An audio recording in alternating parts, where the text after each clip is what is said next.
Good afternoon. My name is Jocelyn Young, and I'm the CEO of the Surrey Board of Trade and Acting Executive Director of the South Surrey and White Rock Chamber of Commerce. Welcome to today's discussion with BC's Minister of Post-Secondary Education and Future Skills, the Honourable Anne Kang.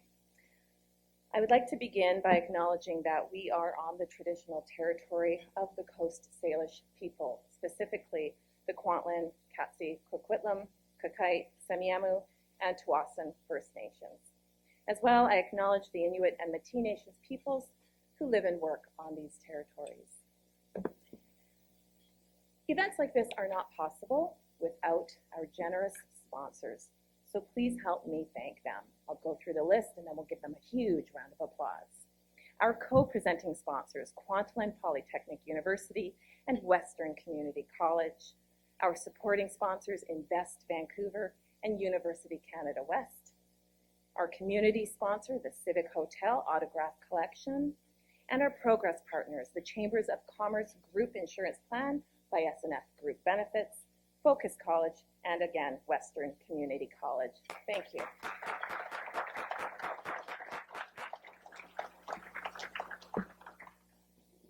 If this is your first time at a Surrey Board of Trade event, hopefully not, then allow me to introduce us to you. The Surrey Board of Trade and the South Surrey and White Rock Chamber of Commerce, can't wait till we can just merge those officially, are independent nonprofit organizations and are a concierge of connections for Surrey and White Rock, our business communities, and where we deliver a diversified service portfolio of business development, support for international trade, government advocacy, and workforce development. We support business and attract business, which is now more vital than ever before. We're all about helping businesses grow and succeed in our communities, whether it's connecting people, offering resources, or pushing for policies that support local businesses. We're here to make Surrey and White Rock continue to thrive. We're proud to be a voice for businesses of all sizes and from all sectors, bringing energy and innovation to the region. Before we dive into the program, please help me welcome some special guests in the audience. And again, we'll do 7 names and then a big round of applause and then a few more. We have, of course, our guest of honor, BC's Minister of Post-Secondary Education and Future Skills, the Honourable Anne Kang. Looking great in pink, BC's Minister of Public Safety and Solicitor General, Gary Begg. They're so great we have to get, I guess, we'll give the applause. It's fine. It's fine. BC's Parliamentary Secretary for Anti-Racism Initiatives, Jesse Sunner. BC's Parliamentary Secretary for Mental Health and Addictions, Amna Shah. City of Surrey Councillor Linda Annis. I saw Linda, there she is. Surrey Schools Trustee Gary Tin. Gary? Hi, Gary. And former Chief of the Klahoose Nation, James Delorme. Somewhere. Ah, just came in. Perfect timing. Thank you for attending. Please also help me welcome the Surrey Board of Trade Directors joining us today. We have Rory Morgan, the chair of our board, and also with KSW Lawyers. Baljit Dhaliwal, immediate past chair, and with TJ's Education and Safety Training Corp. There's Baljit. Mike Spees from Ashdown Capital. Well, maybe not here. And Sasha Ramnarine, Remedios and Company. Hi, Sasha. Today's discussion is of paramount importance. A robust post-secondary education system is the driving engine of our future economy, equipping individuals with crucial skills needed for innovation and growth in Surrey and across BC. By strategically investing in advanced education, we empower our workforce to adapt to evolving industries and drive economic prosperity. This afternoon, we will hear about the BC government's vision for this vital sector, ensuring our institutions are aligned with the future skills demanded by a dynamic economy and creating opportunities for all. I now welcome a familiar face to the podium, Anita Huberman, Board Chair and Chief Public Affairs Global Officer of Western Community College. There she is, our co-presenting sponsor today, to say a few words.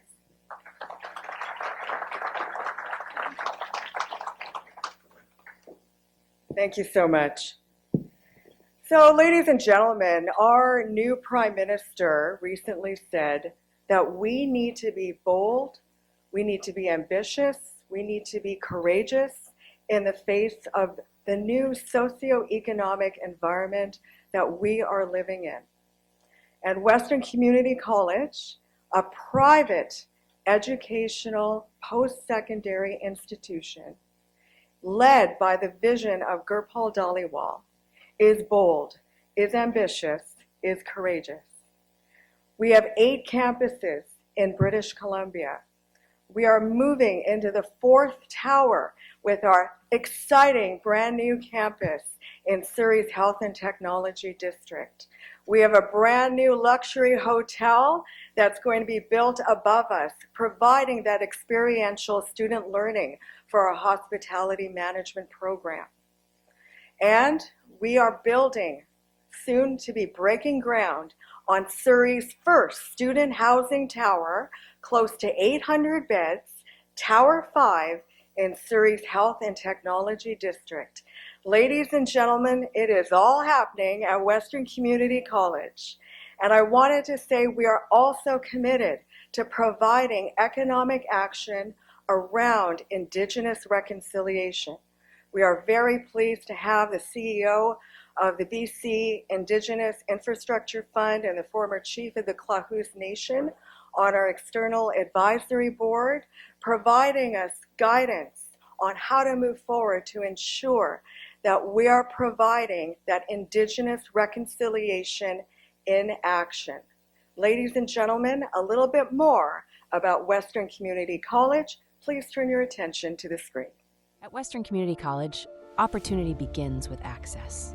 Education here goes beyond textbooks. It's centered on practical skills, career readiness, and a brighter future. The college takes pride in shaping the workforce of tomorrow across British Columbia. Each program at WCC opens new doors. Let's take a moment to explore a few that are already changing lives.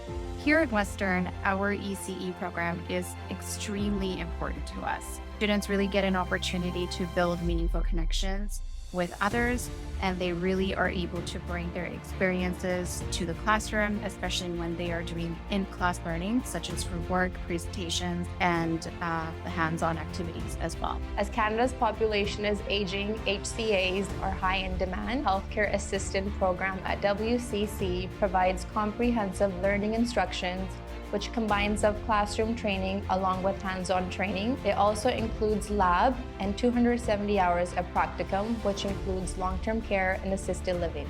I'm the Chief Flight Instructor at Western Community College with our flight training program for commercial pilots. Really excited about the beginning of this program, which is geared towards pilots who want a career in aviation. It's the stepping stone, it's the beginning. And this is a place to start. We've got great aircraft. Location is excellent. We're at an international airport. I welcome you to Western Community College, a hub of hospitality education in Surrey. Our campus is equipped with the latest technology and learning spaces designed to simulate the real-world hospitality environment. We extend learning beyond the classrooms by organizing and participating into job fairs, as well as taking our students on field trips, which surely enhances their learning experience. For many, WCC is more than just a college. It's the start of something life-changing. Here's what that journey sounds like from the students themselves. Western Community College had a profound impact into my life. Starting here in Canada as a student again, there's a lot of worries, but WCC welcomed me with open arms and made me feel like I'm at home. With the amounts of students that are in the classroom, they are really hands-on, so the instructor can really do one-on-one on you. Say you lack in this aspect or you lack in this technique. Ask your instructor to help you because that's what they're there for. Delivering with care and every touch. I'm proud to be a healthcare assistant. At WCC, I mastered the art of hospitality management, and this program is the recipe for my success in hospitality industry, thanks to WCC. Balancing work and school seems impossible. Thanks to the flexible schedules, I'm chasing my dreams without compromise. That journey now includes Seabird College. Through a proud partnership with the Seabird Island Band, WCC delivers programs directly at Seabird, helping students learn in their own community and give back to it. From classrooms to practicum, students are gaining skills that make a difference where it matters most. With more than 8 campuses across the Lower Mainland, Western Community College remains deeply rooted in the communities it serves. Located in the heart of Surrey's Health and Technology District, the City Centre 3 campus is already preparing students for real-world careers. The upcoming City Centre 4 campus will extend this vision with more space, innovation, and opportunity. Looking ahead, the City Centre 5 student housing facility will offer over 700 beds, providing a supportive environment where students can live, learn, and thrive. With over 65 programs tailored to industry needs, students benefit from experienced instructors and immersive skills-based learning. Western Community College, where opportunity begins.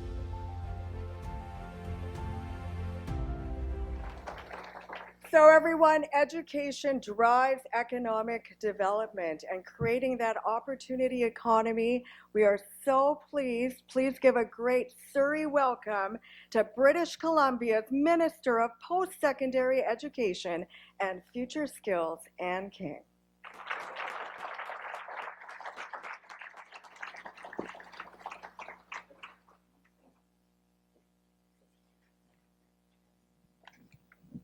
Good afternoon, everyone. My name is Anne Kang, and it's so nice to be in the beautiful city of Surrey to be celebrating today's luncheon and our conversations with Surrey Board of Trade, South Surrey, and White Rock Chamber of Commerce. Did I get all that right?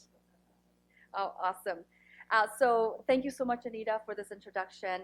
And I would like to also begin by acknowledging with gratitude that we are gathered here on the ancestral and unceded homelands of the Coast Salish peoples, the Semiahmoo, Katsu, Coquitlam, Kwantlen, Kakite, and Tawasin First Nations. As we come together to discuss the education and the future of education and its connection to economic development, it's important to recognize that Indigenous knowledge, leadership, and participation are needed to shape a more inclusive, equitable, and sustainable future for everyone. And for those who I have not had the opportunity to meet yet, I'm the Minister of Post-Secondary Future Skills and also a returning minister to this portfolio. I first held the portfolio of Advanced Education and Skills Training in 2020 to 2022. It's my absolute pleasure to be back, and especially when we talk about the challenging times that we have here in our sector, both public and private, as well as how we will, both sectors, be supporting our future workforce. It is my absolute honor and humbleness to be back here to supporting that. I would also like to acknowledge from our government and our caucus that we have several friends here. Amna Shah from Surrey City Centre, Jesse Sunner from Surrey Newton, and Gary Begg, Minister of Public Safety and Solicitor General from Surrey Newton. Thank you so much for my colleagues to be here supporting me. I got that wrong, Surrey Guildford. Got it. With this boundary redistribution, I get my own writing wrong as well. So I'm the new minister, the new MLA for Burnaby Centre, formerly Burnaby Deer Lake.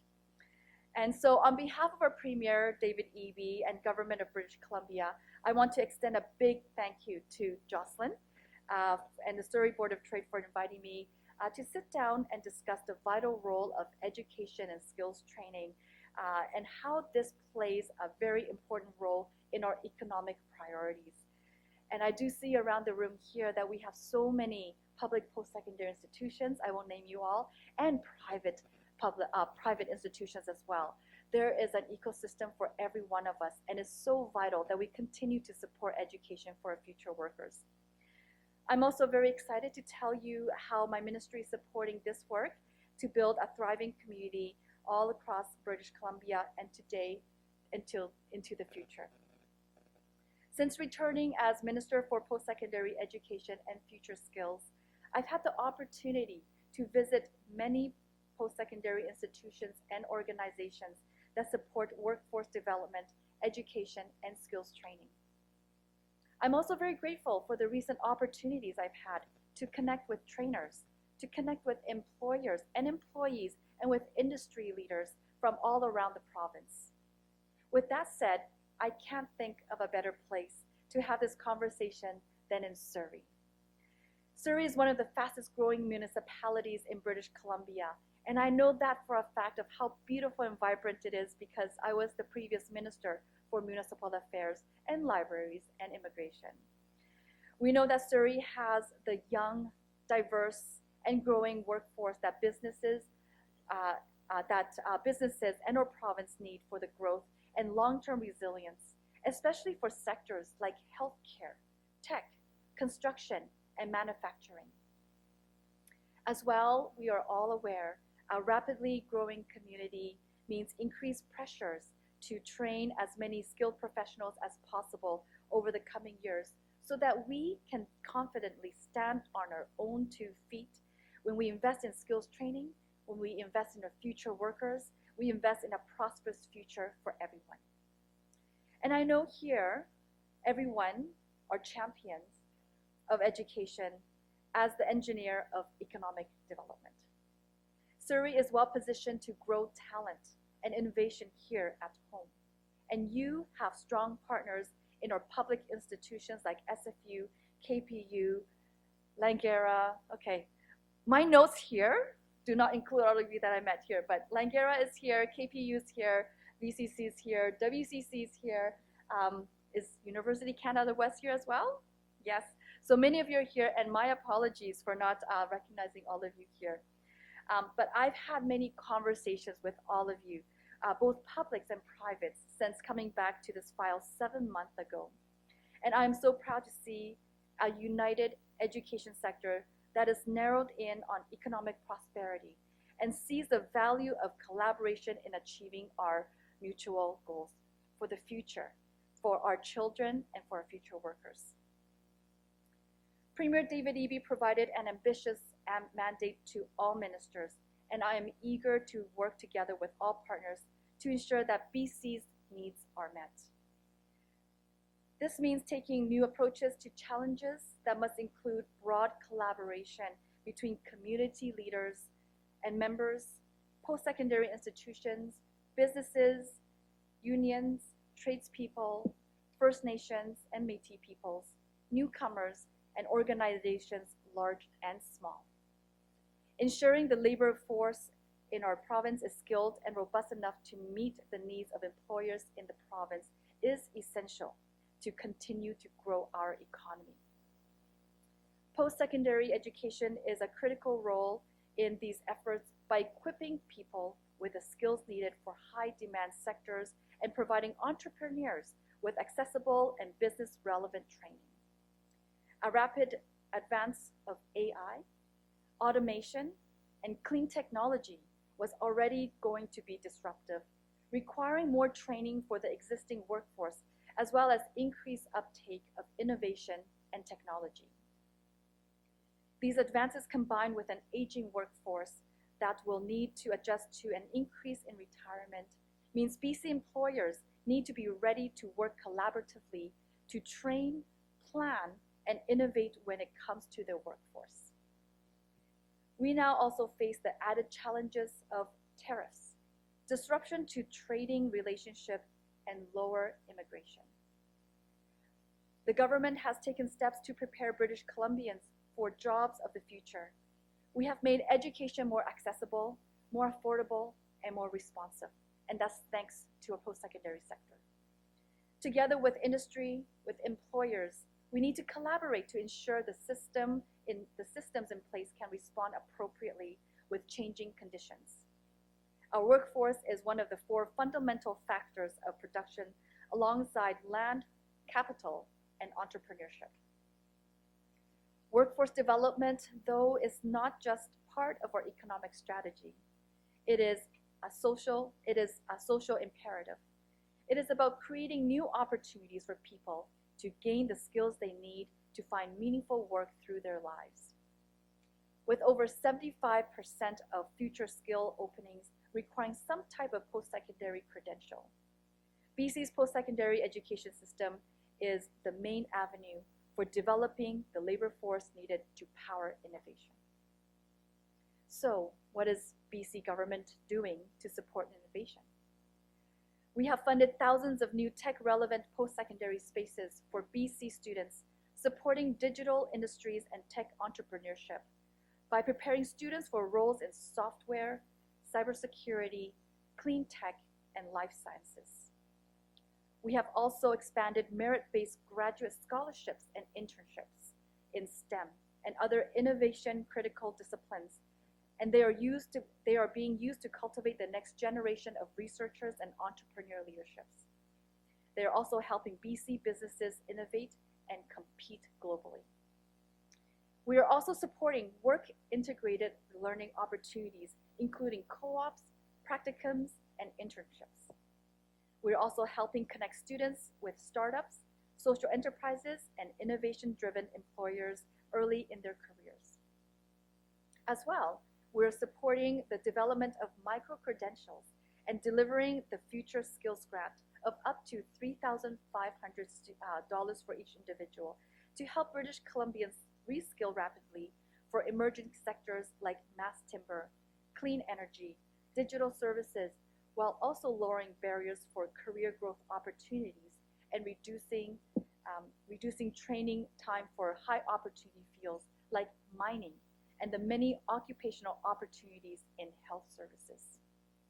We are also invested in building the new medical school at SFU Surrey, the first medical school in Western Canada in almost 60 years. So thank you so much to SFU for that initiative. Together, these initiatives align labor market development with economic diversification and innovation, and ensure education is not just about individual credentials, but about fueling a future-ready, dynamic economy with everyone involved. My ministry also continues to remove barriers for equity-deserving groups in BC, including Indigenous peoples, women, youth, and other underrepresented groups to obtain successful careers, helping to build an inclusive workforce and a better BC. We also remain focused on ensuring that newcomers have the tools to find a home in BC, connect them to new communities, and to ensure that immigration supports the province's workforce needs. Workforce development also means supporting workers through transitions. This means helping British Columbians enter the workforce for the first time, to re-enter after a break or shift in careers, or any mid-career changes. We are constantly improving on services delivered through our 102 Work BC centers to help workers pursue careers that are meaningful to them, to their families, and to their communities. It means that we partner with employers, industries, and post-secondary institutions to ensure that what the post-secondary system provides is aligned with employers' real-world needs. Every investment that we make equips people with the skills that they need. Technical skills, certainly, but also critical thinking skills, adaptivity, and confidence to grow and learn as they progress through their lives and their careers. Building a future-ready, inclusive workforce is not something that government can do alone. We need to work with employers, with industry, unions, Indigenous partners, organizations, universities, communities, Board of Trades, and Commerces. We all need to be at the table to plan, to surgically target training investments and rethink outdated models, and then be nimble enough to innovate. I look forward to discussions today and hear from all of you. Thank you.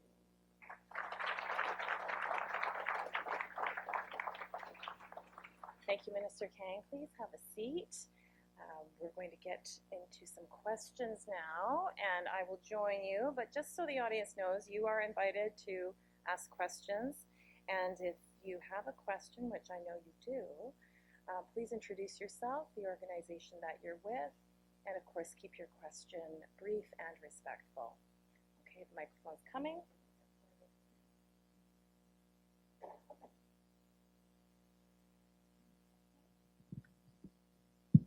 Hello. Okay, great.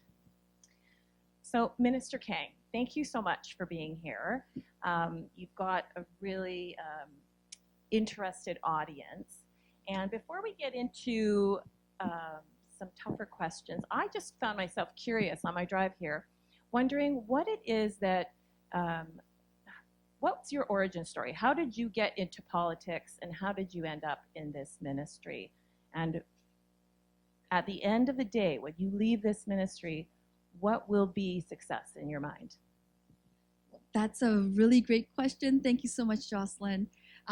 My family immigrated here in the 1980s. My dad came as an international student studying at the School of Theology, and he wanted to become a minister so that he could ministry over people who spoke Mandarin as early immigrants here. And through that, he always taught me the value of giving back to the community and volunteering. My first day at school, I knew no one, of course, but I also did not speak the language, and everybody looked very different than those that were in Taiwan. And that means I was very scared. But what made the impact for my journey to becoming a teacher was my grade 1 teacher, Ms. Guluxon. And she was the most loving and patient teacher I've ever met. And when I got a little older, into grade 3, grade 4, grade 5, she was still teaching. And she always offered the opportunities for intermediate student leaders to come into her classroom. And I continued to observe how wonderful she was. So my lifelong dream was to become a teacher. And so through community work, volunteerism, and teaching, I became acquainted to many politicians that were representing us in the community, whether that be provincially most of the time, and federally, and eventually understanding municipal politics. Folks invited me to join their team in volunteering, in understanding what the community is. And there were so many different levels of government that invited me to say, would you consider running for politics? And I said, no, I love being a volunteer. I'm community driven, and that's where my excitement comes from. My mentor said to me, when you volunteer, you're able to volunteer for one group, one day, 1 hour at a time. But if you decide to become a politician or an elected individual, you can change our community and support our communities through policies that will affect more people at a time. I took that to heart, and I did eventually volunteered in the city of Burnaby as a citizen representative on the Committee for Environment. And there I understood how the system worked, how policy, how citizen voices worked in the community, and how government takes in those voices, and I was very interested. And so my journey in community service began with municipal government, and then I eventually ran for provincial government. And so at the end of the day, as I contribute my passion and give back to the community, I hope to leave a place where we found it better. And I know many of us talk about that, but during this time, especially as I talk with my post-secondary sector partners, publics and privates, we are at a very challenging time right now where we have never seen before that federal policies continue to change, and that has a great impact on our financial stability. So I'm hoping that through our partnership and working together, that we can find a more collaborative and sustainable and stable environment for our students and for our workforce of the future, and that we become the economic driver for British Columbia. Thank you so much. So my first question is, how is the BC government ensuring that post-secondary institutions are producing graduates with the skills that employers in our region are urgently looking for? So you talked about AI a little bit. Can you expand? Yes. So from my understanding, our post-secondary sector is very open to collaboration with small, medium, large businesses, as well as our industries.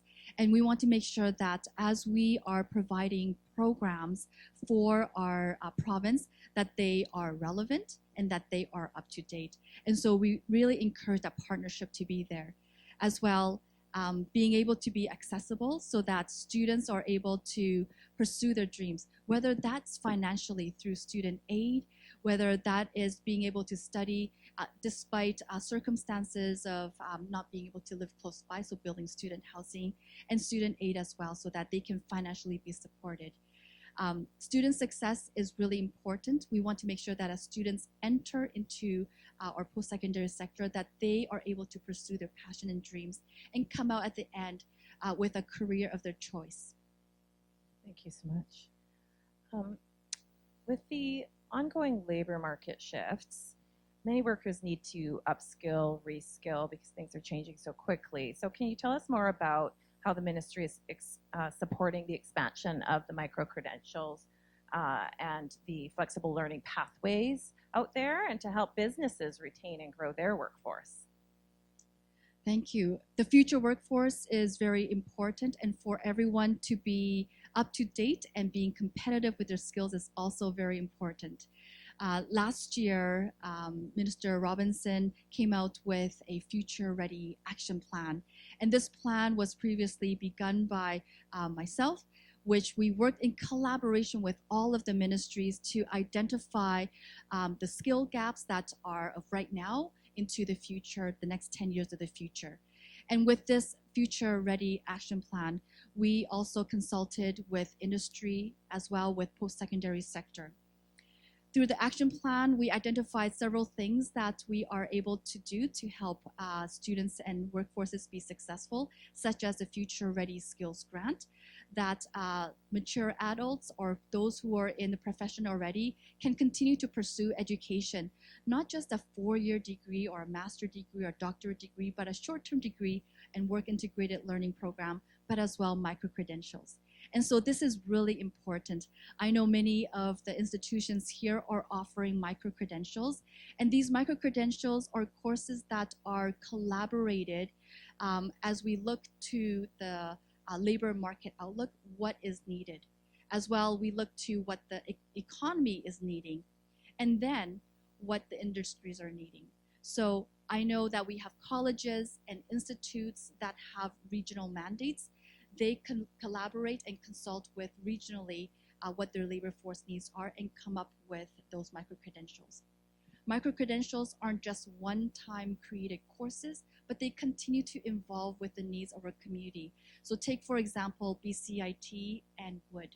They have an incredible micro-credential called Mass Timber. And as we know, we look to a clean and better future, that using mass timber is very important. So I encourage those who are in different sectors who are looking forward to new micro-credentials or short-term training, please reach out to your public and private institutions to provide some creative and well-needed ideas of what short-term or micro-credentials is needed. Thank you. So what strategies are in place to retain graduates in BC so that they're not leaving our communities and migrating elsewhere? This is a very important question. As we see that our BC population fertility rate is at 0%, but we also see that our population is growing. How is that number increasing? It is because we have international students coming. It is because we have migrants from different provinces and territories, and it's because we have immigrants coming to BC. And so as we continue to attract people to British Columbia, we also want to maintain and retain the talents that we have here, the human resources that we have here, the proud British Columbians that have grown up here through our education system. I work a lot with high school students as they volunteer for my community office. And upon graduation, I would be writing recommendation letters to them. Half of them are not going to British Columbia. Half of them are going to places abroad, but it may be because that they had specialized programs.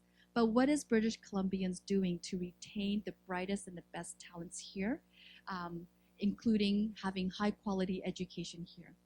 Well, we need to make sure that life is affordable, that we continue to build housing, that housing is not a struggle, that we have different types of housing, from 1-bedroom condos to 3-bedroom apartments to townhouses to affordable housing to single housing. And that means we need to continue our efforts in building the housings of our future, but as well address affordability. And what does affordability look like to our students? What will it mean to you? If they would like to study at a institution or work at a particular place, that we have student housing there for them, or that we have employee housing there for them. Ways to attract them here, or attract to retain them here, is also working in collaboration with community partners such as local governments, not-for-profit organizations, and chamber of commerces. When people feel that they belong in a community, they will stay here. When people feel that they are valued and that they could contribute back to the community, they will stay here. So socially, economically, having the resources that they seek and want, that's how we will continue to retain here. And it's a cross-ministry collaboration, but it's also a collaborative effort between community and government. Thank you. What role do the international students play in BC's long-term labor strategy, and how is the government supporting their transition into the workforce post-graduation? Thank you so much for this question, and I'm very passionate about this topic because we came as immigrants in the 1980s. My father came as an international student, and life was not very easy.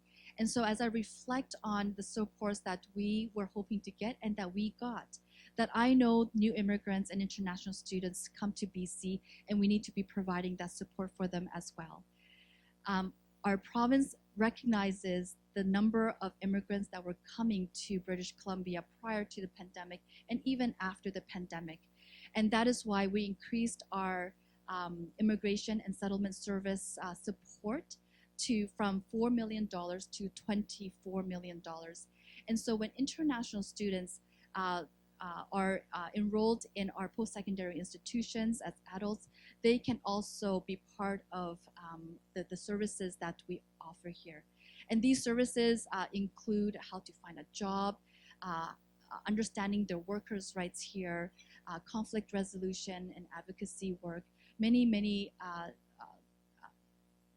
services that they are able to be provided by our BC government. International students, they play a very important role, not only in the tuition that they pay here, but also the vibrancy, the culture that they provide our institutions here. And what that means is many students are not young new students, but they are adult students. And so they bring to British Columbia and Canada the skills that they already have in their country. And we're always learning from each other. We're always talking to each other. And what that also means is maybe they might not be staying here, but as we have collaboration, as we have exchanges, that also plays a very crucial role in information exchange and education exchange. So we want to continue to welcome international students to our province. I know that as federal policies have been changing and that it has become more challenging to acquire a study permit here from the Canadian government, I will continue to be a strong advocate. I will continue to be building the BC brand and the Canada brand for international students, that we are open for business, that we want students to come. So I encourage all of you out there who have ties with your MP, especially your Liberal MP, to be an advocate for our international students and be an advocate for immigration system and for our post-secondary system, because together it becomes a very collaborative and strong system when we have every piece in place to be able to play a part in the system. You touched on how diversity is our strength, and we certainly feel that here in Surrey. So let's talk a little bit more about the federal immigration policy changes. How is the provincial government responding to ensure our institutions remain financially stable and continue to serve as a talent pipeline for BC's economy? So I do want to first and foremost thank our 25 public post-secondary institutions for doing an amazing job in high-quality education here in British Columbia, and as well our 230 private institutions here who are also equally playing an important role in filling the gaps of our post-secondary sector. And as well, we see today WCC is producing a lot of great next generation and future workers of our economy. Everyone in our sector is very important. As we are making our advocacy to our federal government, we want them to understand that international students and new immigrants play a very crucial role in building our province. And what that means is that our rural and remote colleges, whether they're publics or privates, or municipalities, we need immigrants to be filling the job positions there. So I've most recently had a meeting with the new minister for IRCC, and we've talked about the issues of having a strong provincial nominee program. We continue to talk about the importance of having a good access and barrier-free of inviting international students to come, and that study permits are provided to the high-quality students that are choosing to call British Columbia our home. In 2023, 2022-23, we were allocated 8,000 to 9,000 provincial nominee spaces in British Columbia. And with these spaces, we were able to nominate those with the special skills that we have identified as British Columbia's labor gap. And we've worked with many chambers of commerces and board of trades in identifying these gaps and inviting people to be part of our system here. The success of BC's BC PNP program is that 90% of the nominees that we've invited are already in British Columbia, are already working here, and municipalities, not-for-profits, and as well businesses are providing a good, stable job, community, welcoming community for them. And we emphasize this to the federal government, that we are aligned with their immigration vision, that we are providing those who are already here with a pathway to permanent residence, with a pathway to becoming contributing Canadians. And we hope that the federal government will be a strong partner, coming to the table, listening to all of us on how immigrants are supporting our economy. Thank you, Minister. I hope you continue to make that strong message in Ottawa.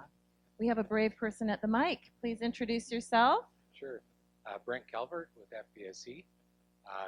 One of the things that intrigued me about today's session was around AI, and I think as a room full of people that are connected with education, we all have a driving concern that as a general purpose technology, AI has the potential to become a great augmentation or supporter for the work we do, and it also could be viewed as a replacement, and something that's devastating in the commodification of intelligence and knowledge work. I think what would be important to hear about is within the vision that's being developed, what are some of the factors that you're taking into consideration, given that we are in a competitively global environment with education as an economic driver, and what role that sector partners in BC are going to be able to play in that process. Thanks. Thank you so much for that question. AI plays a very important role in growing our economy. And as I have talked about previously, that we have seen a slowdown in our fertility rate, as well now we have seen a slowdown in our immigration system. And that means we need to be finding the workforce of our future and finding efficiencies. And so AI plays a really crucial role there. It is not to replace the workers that we have. It is to be supporting the efficiency that we have in the workplace. And so I do really encourage everyone to be networking and connecting with our post-secondary sector here to allow them to understand what is happening with the workforce, the labor shortage, or the employment shortage, the talent shortage that you see, so that we can be providing the programming for British Columbia. And that means when AI steps in to support efficiency, not to take over our future workforce, that those who are being replaced are actually getting short-term training, micro-credential training, or any type of upskilling and uptraining so that they can continue to be competitive in the industry and workforce. So I really welcome these conversations either with my ministry or with the post-secondary representative that you see around the room today. Thank you. And one final question. Hi, Mr. Kang. James Vandigo, incoming president at the University of Fraser Valley. It's wonderful to see you, and thank you for sharing your story with us too, your family story. And it's a story that I think resonates with all of us in British Columbia and across Canada of why this is the best place to live in the world, of being a place where we welcome people from around the world into our province, into our country. But unfortunately, the immigration policies that have impacted post-secondary over the past number of years have hurt Brand Canada. And so, you know, we're seeing that with fewer applications to our institutions here in BC, but really across Canada. The recent data that from the first quarter of 2025 shows that 75% of visa applications, student study permit applications, are being rejected by IRCC, and that's despite a more robust process for verifying applicants who are coming to our institutions. And so I'm wondering, in your role, I know you have immigration as part of your portfolio as well. What can post-secondaries do to help support your vision and the province's vision around immigration to both rebuild Brand Canada and perhaps rebuild Brand BC, and also to, you know, advocate to IRCC around, you know, the visa approval processes that we're seeing aren't aligning with the original intention behind the PALs? Love to hear your thoughts. Thank you so much for that question, and thank you to University of Fraser Valley for being here. We all know so many wonderful stories of immigrants coming to our province and stories of our international students contributing to the ecosystem of your community. And so what we need to be doing is really telling the federal government that all provinces and territories are very different, that British Columbia was on a pathway to be supporting international students, to finding a pathway to permanent residence, to becoming Canadians, and contributing to our rural and remote communities, and also to our businesses here, bringing new innovation. And these stories are very unique. We also have an international student framework where we are supporting international students to be successful.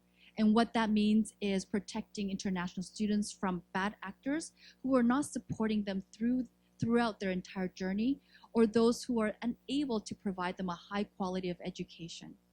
I know there are so many proud post-secondary sectors here today. I want to thank you so much for being involved with your community and making sure that we're talking to the businesses here. And so what can we do to make sure that we build up the Team BC brand and Team Canada brand? Well, I know all universities across British Columbia have this university pact. They have an association that are providing strong advocacy to the federal government. But as well, universities, post-secondary sectors, colleges, institutes here, I equally want to continue to invite you to write letters of advocacy, tell stories of how your community, your students are building the community here. And that when British Columbians and British Columbia can stand on their own 2 feet, as we know the economic challenges right now, we don't need to be going to the federal government to ask for more grants. So if they want us to be sustainable, if they want us to stand on our own 2 feet, if they want us to have world-class post-secondary system here in British Columbia that we already had before their policy changes, we invite them to come to the table, to be working with us, to be listening to our success stories, and to allow us to be autonomous in the way that we govern our post-secondary and our business sectors. Thank you, Minister Kang. We are running late, but I saw Baljeet at the mic. Did you want to? Quickly, I guess. Heather's given me the eye. Yeah, I know. Thank you, Minister Kang and Jocelyn. Thank you so much. I'll make it very short, although I have like 50 questions. A couple of weeks ago, I spoke at the CEA-TABC conference held at Langara, hosted by BCC as well. Publics and privates were both talking about the same thing of micro-credentials. It's a great grant, all that kind of stuff is wonderful. However, putting product to shelf is really stumbled with a lot of red tape. That's a concern, both publics and privates. There's 50,000 students plus with the 230 institutions in BC. We are willing to put product on the shelf, but there is that snag. What can be done to expedite that? Because we want to contribute to the GDP of BC, but our hands are tied. So can you elaborate, please? Thank you. Thank you so much for that question, and I share the same concern that you have. I know many of us around the room, as we talk to our industries and our sectors and our community partners, that we were coming out with new programs that will be life-changing for our communities. And that I do know that when we are faced with putting together our products before the Degree Qualification Assessment Board, that it is taking quite a bit of long time. And so I am looking into this, and I'm going to be working with the board to see how we can be more efficient with the work, the way that we work in our DQuap system. So I did do some learning myself as well, that oftentimes when universities, public universities, provide their new programs and degrees into DQuap, that it does take a little bit less time. But that's also because they have a Senate within the system to really review the work and to polish up the work before it goes into DQuap. Whereas perhaps private institutions where they may have a smaller board, or they may have less of a capacity, such as the Senate, to be polishing and looking over the qualifications that DQuap is looking at, that more work needs to be done back and forth in collaboration. But despite that, let me look into that. I am looking into that right now, and I do want a more efficient system so that all of you can be contributing back with your amazing programs in response to our workforce needs. So thank you so much for that question, and I will get to work right away. Thank you so much. We are out of time. That just flew by, everybody. That's all the time we have for questions, but I would like to welcome Randall Height, from the Vice President, External Affairs of Kwantlen Polytechnic University, our co-presenting sponsor. Come on up, Randall. Say a few words. Oops. Mic drop.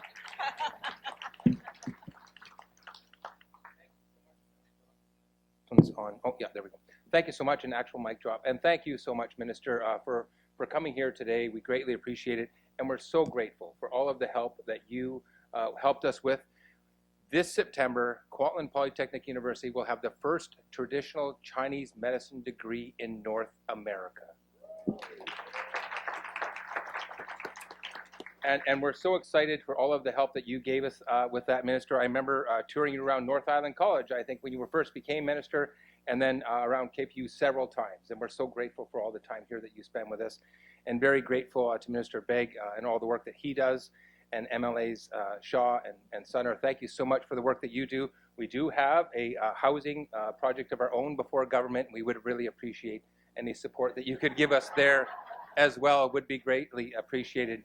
Thank you, Anita, for the kind words. We're working with our friends at Western Community College on a new film school. We have great entertainment arts, which is really helping Hollywood North grow here. And if you'd like to talk about that, Dean Shelley Boyd is right here if you'd like to talk about that. I'm really happy we have so many great leaders here. We have some great support for you business owners at KPU. Our design students can help you with website, graphic design projects and other things. So Dean Andrew Goundry is right here, and she could help you with any of that. And I also want to mention that our business students can help you with projects. They do capstone in 3rd and 4th year. And Heather Harrison, our interim dean of the Melville School of Business, is here. If you'd like to talk with her about any of those things, we'd greatly appreciate it. Thank you so much, Minister, for all that you've done. And Heather, hopefully you were able to fix the glitch with our video, and hopefully it's going to run. So thank you so much for being here today. What will it mean to you? For some, it's where the impossible becomes possible and where true transformation takes place. For others, it's the moment when you realize that boundaries aren't meant to be pushed. They're meant to be broken. It's what turns dreams into goals and plans into accomplishments. It's where challenge meets opportunity, and it can be the guiding light in the fog or the spark, igniting the engine that was always there. It's a place to embrace diversity and welcome challenges with open arms and a fighting spirit, where you empower each other and build lasting bonds. A place where experience drives learning. A place to be bolder, braver. Whatever it means to you, one thing is certain. It's where thought meets action. And at KPU, it's only the beginning.